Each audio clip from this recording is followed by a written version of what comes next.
Hello friends, ಇದು aloe vera plant. ಈ aloe vera ಪ್ಲ್ಯಾಂಟಿಂದ ತುಂಬ ಅಂದರೆ ತುಂಬಾ ಉಪಯೋಗಗಳಿವೆ ನಮ್ಮ ದೇಹಕ್ಕೆ.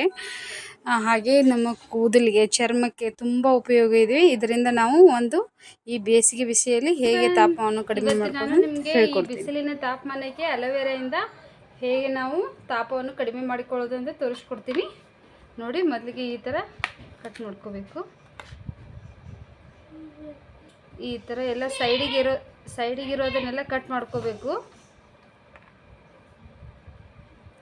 ನೋಡಿ.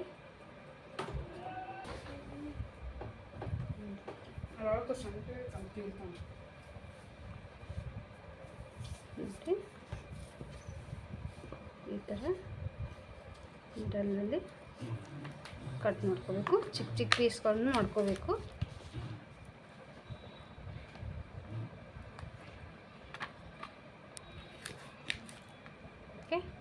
ನಾನು ಇವತ್ತಿಗೆ ಇಷ್ಟೇ ತಗೊಂಡಿದ್ದೀನಿ. ಇದರಿಂದ ತಾಪಮಾನವನ್ನು ಹೇಗೆ, ಬಿಸಿಲಿನ ತಾಪವು ಜಾಸ್ತಿ ಇರೋದ್ರಿಂದ ನಾವು ಇದನ್ನು ಹೇಗೆ ಯೂಸ್ ಮಾಡ್ಕೋಬೇಕಂತ ತೋರಿಸ್ಕೊಡ್ತೀನಿ ನೋಡಿ. ಈ ಥರ ಬಂದಿರುತ್ತೆ. ಇದನ್ನು ಈಗ ನಾವು ಇದನ್ನು ಈ ಥರ ನಾವು ಕಟ್ ಮಾಡ್ಕೊಂಡಿರೋದನ್ನು ಅಂಗಾಲಿಗೆ ಹಚ್ಕೊಂಡು ಈ ಥರ ಮಸಾಜ್ ಮಾಡ್ಕೋಬೇಕಾಗುತ್ತೆ. ಅಂದರೆ ತಂಪಾಗುತ್ತೆ. ಈ ಥರ ಬೇಸಿಗೆಯಲ್ಲಿ ತುಂಬ ತಾಪ ಇರೋದ್ರಿಂದ ನಾವು ಅಲೋವೆರಾದಿಂದ ಈ ಥರ ನಾವು ಇದನ್ನು ಹಚ್ಕೊಳ್ಳೋದ್ರಿಂದ ತುಂಬ ಕೂಲ್ ಆಗುತ್ತೆ. ನೀವು ಒಂದು ಸಾರಿ ಟ್ರೈ ಮಾಡಿ. 10 ನಿಮಿಷ ಹಚ್ಕೊಂಡು ಹೀಗೆ ಮಸಾಜ್ ಮಾಡ್ಕೋಬೇಕು. ಕಾಲಿಗೆಲ್ಲ ಅಂಗಾಲಿಗೆ ಹಚ್ಕೊಂಡ್ರೆ ತಾಪಮಾನ ಕಡಿಮೆ ಆಗುತ್ತದೆ ನೋಡಿ. ಈಗ ಈ ಥರ ನಾವು ಕಾಲಿಗೆಲ್ಲ ಅಂಗಾಲಿಗೆ ಹಚ್ಕೋಬೇಕಾಗುತ್ತೆ. ಕಾಲಿಗೆಲ್ಲ ಹಚ್ಕೊಂಡ್ರೆ ತುಂಬ ತಂಪಾಗುತ್ತೆ. ಅಲೋವೆರಾ ಜಸ್ಟ್ ಸ್ಕಿನ್ಗೆ, ಮುಖಕ್ಕೋಸ್ಕರ ಯೂಸ್ ಮಾಡೋದಲ್ಲ, ನಮ್ಮ ದೇಹದ ತಾಪಮಾನವನ್ನು ಕಡಿಮೆ ಮಾಡುತ್ತದೆ. ಇದರಿಂದ ತುಂಬ ಪ್ರಯೋಜನ ಇದೆ.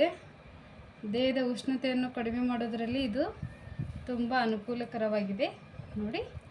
ಹೇಗೆ ಈ ಥರ ಇದನ್ನು ಜನರು ಜಾಸ್ತಿ ಮುಖಕ್ಕಷ್ಟೇ ಯೂಸ್ ಮಾಡ್ತಾರೆ.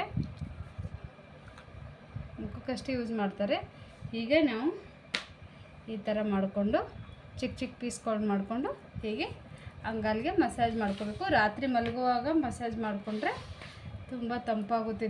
ದೇಹದ ಉಷ್ಣತೆ ಕಡಿಮೆ ಆಗುತ್ತದೆ. ತುಂಬ ಕೂಲಾಗಿ ಬರುತ್ತೆ. ನಿದ್ರೆಯು ಚೆನ್ನಾಗಿ ಬರುತ್ತೆ. ಅಂಗಾಲು ಉರಿ ನೋವು, ಉರಿ ಮೂತ್ರ ವಿಸರ್ಜನೆ ಇವೆಲ್ಲ ಬರ್ತಾ ಇರುತ್ತೆ ಅಲ್ಲ ನೋಡಿ. ತುಂಬ ತಂಪಾಗಿ ಅನ್ನಿಸ್ತಾ ಇದೆ ನನಗೆ. ಕೂಲಾಗುತ್ತೆ ತುಂಬ. ನಿಮಗೂ ಒಂದು ಸಾರಿ ಟ್ರೈ ಮಾಡಿ. ತುಂಬ ಚೆನ್ನಾಗಿ ಅನ್ನಿಸುತ್ತೆ. ಹೇಗಿದೆ ಎಕ್ಸ್ಪೀರಿಯನ್ಸ್ ಅಂತ ನನಗೆ ಪ್ಲೀಸ್ ಕಮೆಂಟ್ ಮಾಡಿ.